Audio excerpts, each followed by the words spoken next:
ഈ വർഷത്തെ Duleep ട്രോഫിക്കുള്ള south zone ടീമിനെ കഴിഞ്ഞ മാസമായിരുന്നു പ്രഖ്യാപിച്ചത്. 2025-26 ഇന്ത്യൻ ആഭ്യന്തര ക്രിക്കറ്റ് സീസണിലെ ആദ്യ പ്രധാന പോരാട്ടമാണ് ദുലീപ് ട്രോഫി. 5 മലയാളി താരങ്ങളാണ് ഈ ടൂർണമെന്റിനുള്ള ദക്ഷിണ മേഖലാ ടീമിൽ ഇടം പിടിച്ചത്. എന്നാൽ കേരള ക്രിക്കറ്റ് സൂപ്പർ താരം സഞ്ജു സാംസൺ തഴയപ്പെട്ടു. സൗത്ത് സോണിൽ നിന്നുള്ള പ്രധാന താരങ്ങളൊരാളായ സഞ്ജുവിനെ ഈ ടീമിൽ ഉൾപ്പെടുത്താത്തത് ആരാധകരെ വല്ലാതെ നിരാശരാക്കിയിരുന്നു. ഇപ്പോൾ ഇതിൽ വിശദീകരണവുമായി രംഗത്തെത്തിയിരിക്കുകയാണ് സൗത്ത് സോൺ സെലക്ഷൻ കമ്മിറ്റി തലവൻ. കഴിഞ്ഞ ആഭ്യന്തര സീസണിൽ അധിക മത്സരങ്ങൾ കളിക്കാൻ സഞ്ജുവിന് സാധിച്ചിരുന്നില്ല. കേരളം ചരിത്ര കുതിപ്പ് നടത്തി ഫൈനൽ കടന്ന രഞ്ജി ട്രോഫി മത്സരങ്ങൾ മാത്രമാണ് സഞ്ജു കളിച്ചത്. അതിൽ തന്നെ ആകെ 2 മത്സരങ്ങളിൽ മാത്രമാണ് സഞ്ജു കളിക്കാൻ ഇറങ്ങിയത്. പരിക്കുകളും അന്താരാഷ്ട്ര ടീമിനൊപ്പം മത്സരങ്ങൾ ഉള്ളതുമായിരുന്നു ഇതിന് കാരണം.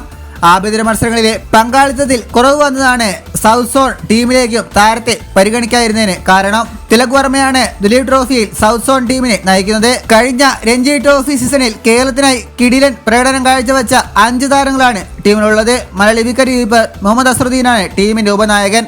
സൽമാൻ നിസാർ, ഫാസ്റ്റ് ബോളറായ MD ഹതീഷ്, ബേസിൽ എൻബി, ഏതൻ ആപ്പിൾ ടോപ്പ് എന്നിവരാണ് ടീമിലെ മറ്റ് മലയാളി താരങ്ങൾ.